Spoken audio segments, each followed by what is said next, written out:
நம்ம தமிழக முதல்வர் திரு ஸ்டாலின் ஐயா அவர்கள் எப்பவும் வழக்கமாக ஃபோட்டோஷூட்லாம் ரெகுலராக பண்ணிக்கிட்டு இருப்பார். அதை நெட்டிசன்கள் மற்ற எதிர்கட்சிகள் எல்லாருமே கிண்டல் பண்ண ஆரம்பித்ததுக்கப்புறமா இப்போ கொஞ்சம் அப்கிரேட் ஆகி வீடியோ ஷூட் பண்ண ஆரம்பிச்சிட்டாரு. அந்த வீடியோ ஷூட்டோட பேர் தான் உங்களில் ஒருவன். மக்கள்கிட்ட பேசுகிற மாதிரி, ஏன்னா ப்ரெஸ் மீட்டு தான் பேச முடியாது, அட்லீஸ்ட் மக்கள்கிட்ட இந்த மாதிரியாவது பேசலாமே, தான் ஆக்டிவாக இருக்கேன், தனக்கு எல்லாம் தெரியும் அப்படிங்கிறத மக்கள்கிட்ட கொண்டு போகிறதுக்காக திமுகவினர் கடைபிடிக்கும் ஒரு யுக்தி அப்படின்னு சொல்லலாம். பிரதமர் மோடி அவர்கள் மன் கி பாத் அப்படின்னு சொல்லி ரேடியோவில் பேசிகிட்டு இருக்காரு இல்லையா, அதனுடைய மறுவடிவம் தான் இது. பிரதமர் மோடி என்னவெல்லாம் பண்ணுறாரோ அதைத்தான் ஸ்டாலின் பண்ணுறாரு. அத்தனையும் அட்டை காப்பி அப்படிங்கிறத நிறைய இடத்துல சொல்லியிருக்கேன், நிறைய இடத்துல எழுதியிருக்கேன். முடிஞ்சால் அதை பற்றி நம்ம தனியாக ஒரு வீடியோவே போடுவோம். என்னவெல்லாம் மோடி செஞ்சதை இவர் காப்பி அடித்து பண்ணியிருக்காரு அப்படிங்கிறத நம்ம பேசுவோம். இப்போ பட்ஜெட் தாக்கல் பண்ணதை பற்றி முதல்வர் ஸ்டாலின் அவர்கள் ஒரு வீடியோ போட்டிருக்காரு. அந்த வீடியோவில் முதல்வர் என்ன சொல்லியிருக்காரு, அதற்கு நம்ம என்ன சொல்லணும் அப்படிங்கிறதையும் நம்ம பார்ப்போம். வாங்க. வணக்கம், நல்லா இருக்கீங்களா? நல்லா இருக்கும் முதல்வரே.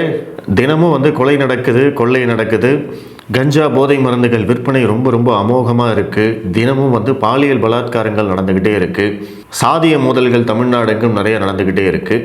ஆனால் இப்போ உங்கள் கட்சியில் மேலிடத்தில் இருக்கிறவங்கெல்லாம் உஷாராயிட்டதுனால இப்போ அந்த சாதிய மோதல் அப்படிங்கிற பேர்லேயே வர்றதில்லை.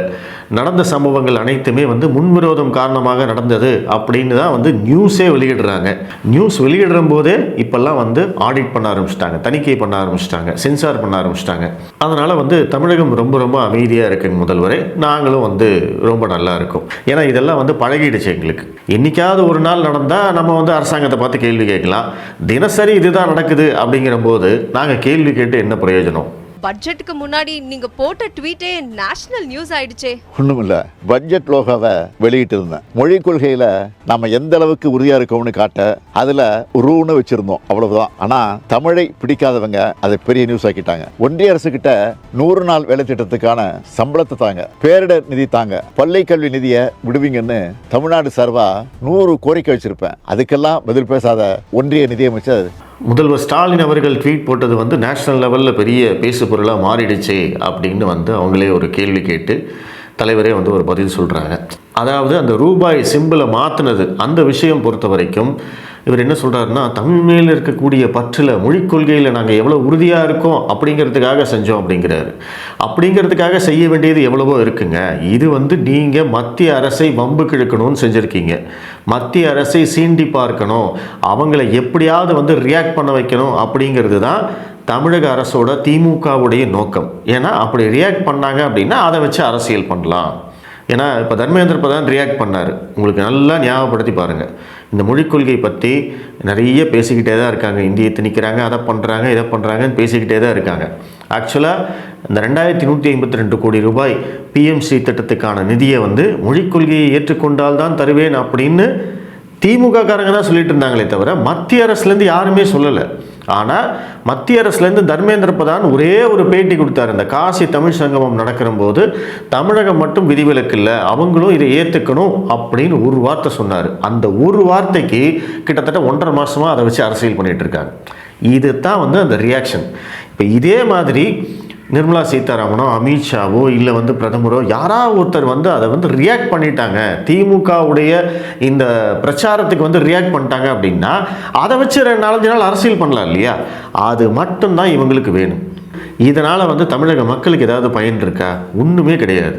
மொழிக் கொள்கையில் உறுதியாக இருக்கும்னு சொல்கிறவங்க எதற்காக மும்மொழி கொள்கை இருக்கிற பள்ளிக்கூடத்தை நடத்துகிறீங்க? எதற்காக உங்கள் பசங்களை மும்மொழி கொள்கையில் படிக்க வைக்கிறீங்க? அதுதானே முக்கியம். முதல்ல நீங்கள் அதைத்தானே நிறுத்தியிருக்கணும். உங்களுக்கு கொள்கை அப்படிங்கிறது எல்லாமே அடுத்தவங்களுக்கு மட்டும்தான், அந்த கொள்கையை நான் கடைபிடிக்க மாட்டேன் அப்படின்னு சொல்கிறதுல எந்த விதமான நியாயமுமே இல்லை முதல்வர். அப்புறம் ஒன்றிய நிதியமைச்சர்கிட்ட நாங்கள் 100 நாள் வேலைவாய்ப்பு திட்டத்துக்கான நிதியை கேட்டோம், பேரிடர் நிவாரண நிதியை கேட்டோம், பள்ளிக்கல்வித்துறை அந்த நிதியை கேட்டோம். அது மாதிரி நான் 100 கோரிக்கையை வச்சுருக்கேன். ஆனால் அதற்கெல்லாம் ரியாக்ட் பண்ணாத ஒன்றிய நிதியமைச்சர் அப்படின்னு சொல்லியிருக்கார். இதற்கெல்லாம் எதுவும் ரியாக்ட் பண்ணலையே அவங்க. பாராளுமன்றத்தில் தமிழக எம்பிக்கள் எத்தனை தடவை கேள்வி கேட்டாலும் அத்தனை கேள்விகளுக்கும் எந்திரிச்சு அவங்க பதில் சொல்லிட்டு இருக்காங்க. நீங்கள் ஏன் இப்படி பச்சையாக போய் சொல்கிறீங்க? குறைந்தபட்சம் உங்களுக்கு நேர்மை இருந்தது அப்படின்னா அவங்க பதில் சொன்ன விஷயங்களை நீங்கள் அக்னாலேஜ்மெண்ட் பண்ணணும். ஆனால் தமிழக ஊடகங்களை உங்கள் கையில் வச்சுக்கிட்டு நிர்மலா சீதாராமன் என்ன பதில் சொல்கிறாங்க அப்படிங்கிறத வந்து இங்கே ஊடகத்தில் காட்டவே காட்டாமல் அவங்க ஏதாவது வந்து சர்ச்சைக்குரிய கருத்துக்கள் தெரிவித்தா மட்டும் அதை வச்சு இங்கே அரசியல் மட்டும் நீங்கள் பண்ணுவீங்களே தவிர அவங்க சொன்ன பதிலை நீங்கள் யாருமே வந்து அக்னாலேஜ்மெண்ட் பண்ணுறதில்ல, அதை பற்றி விவாதம் பண்ணுறதில்ல, அதற்கு திரும்பவும் ஒரு பதில் சொல்கிறதில்ல. ஏன்னா அவங்க சொல்கிற பதில் தர்க்கபூர்வமானது, டேட்டாவோட சொல்கிறாங்க, உண்மையே சொல்கிறாங்க. நீங்கள் கேட்குற கேள்விகள் அத்தனையுமே பொய். பள்ளிக்கல்வித்துறை நிதியாகட்டும், இல்லை வந்து பேரிடர் நிவாரண நிதியாகட்டும், பேரிடர் நிவாரண நிதியை பற்றி நம்ம கண்டிப்பாக வந்து பேசியே ஆகணுங்க. ஏன்னா அது வந்து மக்களுக்கு வந்து உண்மை தெரிஞ்சே ஆகணும். 2023 சென்னை வெள்ளத்திற்கு அப்புறமா தான் இந்த பேரிடர் நிவாரண நிதி பிரச்சனையே வந்தது. ஏன்னா அந்த டைமில் தான் வந்து நாங்கள் வந்து என்ன உங்கள் அப்பா வீட்டு காசையாக கேட்டோம் அப்படின்னு உதயநிதி பேசினார். உங்கள் எல்லாருக்கும் ஞாபகம் இருக்கும். எதற்காக அந்த மாதிரி பேசினார் அப்படிங்கிறது யாராவது யோசிச்சு பார்த்தீங்களா? 2023 சென்னை வெள்ளத்துக்கு முன்னாடி, மழைக்கு முன்னாடி முதல்வர்லேருந்து மேயர்லேருந்து அமைச்சர்கள்லேருந்து அத்தனை பேரும் சொன்ன ஒரு விஷயம் என்ன? நாங்கள் வந்து 4000 கோடி செலவு பண்ணியிருக்கோம், எவ்வளோ மழை பெஞ்சாலும் ஒரு சொட்டு தண்ணி கூட தேங்காது, இந்த 4000 கோடி பணிகளில் 90% முடிவடைந்து விட்டது, சென்னை மக்கள் எல்லாம் நிம்மதியாக இருக்காங்க அப்படின்னு பேசினாங்களா இல்லையா? அது உங்களுக்கு ஞாபகம் இருக்கா இல்லையா? முதல்வர்லேருந்து அத்தனை பேர், ஒருத்தர் 90% பாரு, இன்னொருத்தர் 92, இன்னொருத்தர் 95, நாங்கள் எல்லா வேலையும் முடிச்சிட்டோங்க, இப்படியே பேசிக்கிட்டே இருந்தாங்க. ஆனால் மழை வந்த உடனே என்ன ஆச்சு? எதுவுமே மாறலை. சென்னையில் மழை வந்தால் எப்படி தண்ணீர் தேங்குமோ அதே மாதிரி எல்லா இடத்துலையும் தண்ணீர் தேங்கி மக்கள் எல்லாரும் அவதிப்பட்டாங்க. அப்போது அந்த கோபத்தை எப்படி திசை திருப்பணும்? மழையில் மாட்டிகிட்டு இருக்கிற மக்களுக்கு வந்து அந்த மீட்பு பணிகள் கூட முடியாத போது அதுக்கு முன்னாடியே நீங்கள் வந்து பணத்தை கொடுங்க, நிவாரண நிதியை கொடுங்க, நாங்கள் என்ன உங்கள் அப்பா வீட்டு பணத்தையா கேட்குறோம் அப்படின்னு சொல்லி அந்த பிரச்சனையை திசை திருப்பினது யார் அப்படின்னா உதயநிதி ஸ்டாலின். எதற்காக திசை திருப்பணும்? ஏன்னா மக்கள் எல்லாரும் திமுக மேலே கோவப்படுவாங்கல்ல. ஏயா நீ தாயா சொன்ன எவ்வளோ மழை பெஞ்சாலும் ஒரு சொட்டு தண்ணி கூட தேங்காதுன்னு நீ தானே சொன்ன. ஆனால் இன்னைக்கு என்ன ஆச்சு? அப்போ நீ 4000 கோடி என்ன பண்ண? இத்தனை நாளாக நீ என்ன வேலை பண்ண? இந்த கேள்வியெல்லாம் மக்கள் கேட்பாங்களா இல்லையா? அப்போ அதுலேருந்து தப்பிக்கணும்னா என்ன பண்ணணும்? உடனே பழியை தூக்கி மத்திய அரசு மேலே போடணும். பார்த்தீங்களா அவங்க நிவாரண நிதி தரல, அதை பண்ணல, இதை பண்ணலன்னு. ஏன் மழையில் மாட்டிகிட்டு இருக்கிறவங்களை மீட்பு பணியே முடிக்கல, நீ மீட்பு பணிகள்லாம் முடித்து தண்ணியெல்லாம் வடைஞ்சு அதற்கு பிறகு வந்து சேதாரம் எவ்வளவுன்னு தெரிஞ்சு அதை வந்து நீங்கள் வந்து ரிப்போர்ட்டாக அனுப்பிச்சு அந்த ரிப்போர்ட்டை மத்திய அரசு பார்த்து அவங்க வந்து ஆய்வு பண்ணி அதுக்கப்புறமா தான் இதில் வந்து எவ்வளவு நிவாரணம் கொடுக்கணும் அப்படிங்கிறத அவங்க முடிவு பண்ணுவாங்க. அதுவும் இல்லாமல் இந்த பேரிடர் நிவாரண நிதி அப்படிங்கிறதுக்கே வந்து ஒரு ஃபண்டு கிரியேட் பண்ணி வச்சுருக்காங்க. ஏன்னா இந்த மாதிரியான பேரிடர்கள் வரும்போது உடனடியாக அந்த பணத்திலிருந்து எடுத்து செலவு பண்ணணும் அப்படிங்கிறதுக்காக மத்திய மாநில அரசுகள் இணைந்து ஒரு ஃபண்டு கிரியேட் பண்ணி வச்சுருக்காங்க.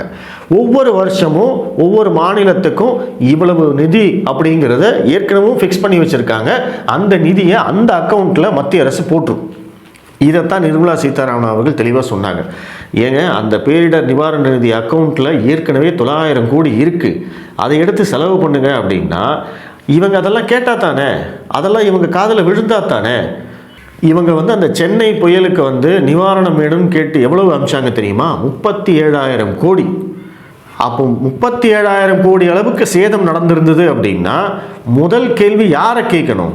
திமுக மாநில அரசு, உங்களைத்தான் நாங்கள் கேட்கணும். ஏன்னா 37,000 கோடி அளவுக்கு சேதாரம் நடக்கும் அளவுக்கு நீங்கள் ஏன் விட்டீங்க முதல்ல? அப்போது நீங்கள் என்ன செய்யணும்? அந்த 37,000 கோடிக்கு என்னென்ன சேதாரங்கள் நடந்திருக்கு அப்படின்னு ஒரு வெள்ளை அறிக்கை கொடுக்கணுமா வேண்டாமா? இதை அண்ணாமலை ஏற்கனவே கேட்டார். என்ன செலவுன்னு முதல்ல சொல்லுங்கய்யா, எதற்கையா இவ்வளோ கேட்குறீங்க அப்படின்னு கேட்டால் அதுக்கு பதிலே கிடையாது. ஆனால் இதில் வந்து உண்மையான சேதாரம் என்னன்னு யாருக்குமே தெரியாது.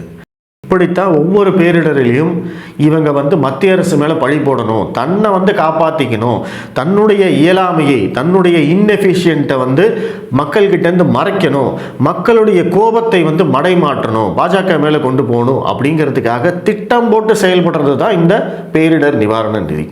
அதை வந்து நாங்கள் கேட்டோம், பதிலே சொல்லலை. இதற்கு ஏற்கனவே பதில் சொல்லியிருக்காங்க. சென்னையில் வந்து கூட ப்ரெஸ் மீட் நடத்தி பதில் சொல்லியிருக்காங்க. ஆனால் அதெல்லாம் தான் உங்கள் காதுக்கு வராது இல்லையா?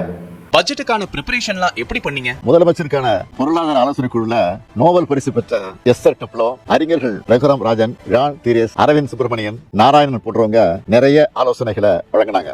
பட்ஜெட் எப்படி தயாரிக்கப்பட்டது அப்படிங்கிறதையெல்லாம் சொல்கிறாரு. அதாவது என்னமோ இவரே உட்காந்து தயாரித்த மாதிரி. அதை தான் நான் வந்து முதல்லே சொன்னேன். இவருக்கு வந்து தேவை பாராட்டு, எல்லா கிரெடிட்டும் இவருக்கு தான் வேணும். ஸ்டாலின் மட்டும்தான் வந்து வேலை செய்கிறாரு, அவரை தவிர வேறு யாரும் வந்து தமிழ்நாட்டை காப்பாற்றவே முடியாது அப்படிங்கிற மாதிரி ஒரு பிம்பத்தை தொடர்ச்சியாக வந்து கட்டமைச்சிட்டே இருக்காங்க. அதை வந்து மக்கள் நம்பலை, ஆனால் முதல்வர் ஸ்டாலின் அவர்கள் நம்புகிறார். நம்ம வந்து மிகப்பெரிய அளவில் சாதனை பண்ணிட்டோம், ஒரு மிக தரமான ஆட்சியை நடத்திக்கிட்டு இருக்கோம், நம்ம ஆட்சி மாதிரி உலகத்திலேயே யாருமே கிடையாது, நம்மளை மாதிரி ஒரு முதல்வர் இந்தியாவிலேயே கிடையாது, இது வரைக்கும் வந்ததே இல்லை அப்படின்னு அவர் நினச்சிட்டு இருக்காரு. பொறுத்தவரை பட்ஜெட் எப்படி வந்திருக்கு? நான் சொல்றதை விட இந்தியா முழுக்க வெளிவந்திருக்கக்கூடிய நாளிதழ்களை என்ன சொல்லியிருக்குன்னு பாருங்க. இந்தியன் பத்திரிகையில தலைப்பு செய்தியா போட்டுருக்காங்க, பட்ஜெட் தட் கவுண்ட்ஸ் ஆல் அப்படின்னு போட்டு கோலத்தை போட்டு காட்டுல எல்லா திட்டங்களும் கொண்டு வந்து சேர்த்து அதை வெளிப்படுத்திருக்காங்க.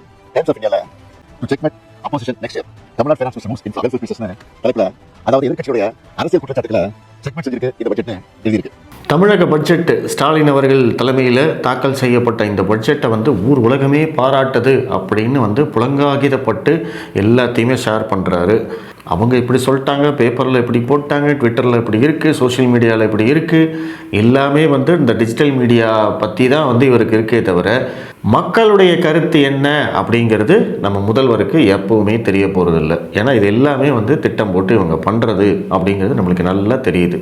திமுக ஆட்சியை பற்றி அவங்க தரப்பு ஆட்களே வந்து யாராவது ஒருத்தர் பாராட்டி சொன்னால் உடனே அதை எடுத்து போட்டு பார்த்தீங்களா இவங்க இப்படி பாராட்டிட்டாங்க அப்படின்னு சொல்கிறதுல தான் இவங்களுடைய இது இருக்குது. இப்போ இவர் சொன்னார் இல்லையா, அந்த ஆனந்த் ஸ்ரீனிவாசன், சோம வல்லியப்பன், இவங்கெல்லாம் வந்து திமுக நபர்கள், திமுக சார்ந்த நபர்கள்.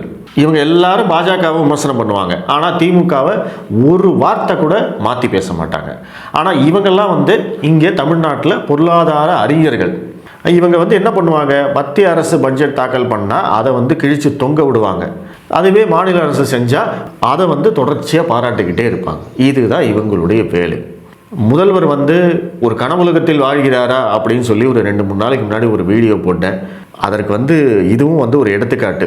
ஏன்னா பாசிட்டிவ் கமெண்ட்ஸ் மட்டும்தான் அவருடைய காதில் விழுது, அதை தவிர வேறு எதுவுமே இல்லை. அதுவும் வந்து அவர் நேரடியாக படிக்கிறாரா, நேரடியாக தெரிஞ்சுக்கிறாரா, கலா யதார்த்தம் என்னன்னு அவருக்கு புரியுதா நம்மளுக்கு தெரியல. விமர்சனங்களை பற்றி என்ன நினைக்கிறீங்க? ஆக்கப்பூர்வமான விமர்சனங்கள் இருந்தால் அதை நம்ம பரிசீலிக்கலாம். ஏதாவது நெகட்டிவாக சொல்கிறதுக்காகவே சில சொல்கிறது அரசு மேலே இருக்கக்கூடிய வன்மம் மட்டும்தான் தெரியுது, உருப்படியாக எதுவும் இல்லை. எதிர்க்கட்சிகளுடைய விமர்சனங்களை எப்படி எடுத்துக்கொள்கிறீர்கள் அப்படின்னு கேட்டபோது ஆக்கப்பூர்வமாக இல்லாமல் அரசின் மேலே வன்மத்தை மட்டுமே கேட்குறாங்க அப்படின்னு சொல்கிறாரு. அப்போ நீங்கள் என்ன பண்ணுறீங்க? பாஜக 10 வருடமாக ஆட்சியில் இருக்குது. இந்த 10 வருடத்தில் அவங்க கொண்டு வந்த ஒரு திட்டத்தை திமுகவை சேர்ந்த அமைச்சர்கள், முதல்வர் யாராவது ஒருத்தர் பாராட்டியிருக்காங்கன்னு நீங்கள் எடுத்துக்காமீங்க. அப்போ உங்களுக்கு வன்மம் இல்லாமல் வேற என்ன இருக்குது? ஏன் சார் 10 வருஷமாக ஆட்சியில் இருக்கிறாங்க, 3 தேர்தல்களில் வந்து ஜெயிச்சிருக்கிறாங்க, மக்கள் வந்து அவங்களுக்கு ஓட்டு போட்டு தேர்ந்தெடுத்திருக்காங்க. அப்படிங்கிற போது அவங்க ஏதோ நல்லது செஞ்சுருக்காங்க தானே, அதில் ஏதாவது ஒரு விஷயத்தையாவது நீங்கள் பாராட்டியிருப்பீங்களா?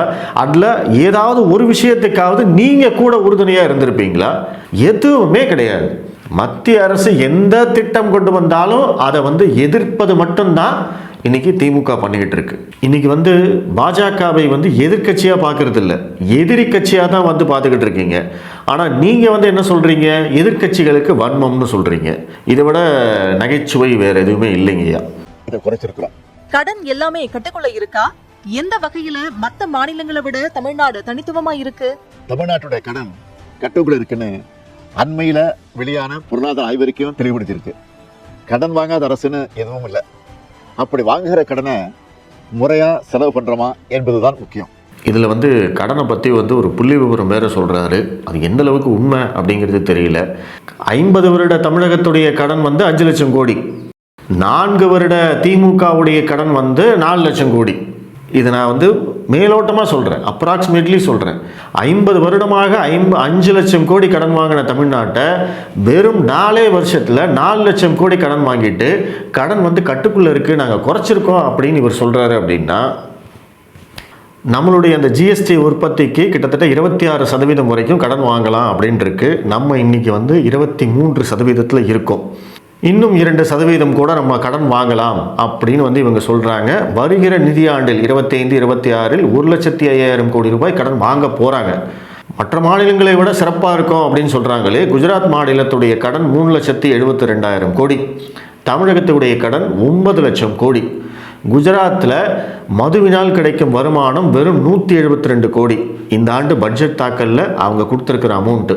ஆனால் அதுவே தமிழகத்தில் வருகிற நிதியாண்டில் 68,000 கோடி ரூபாய் மதுவினால் வருமானம் கிடைக்கும்னு சொல்லியிருக்காங்க.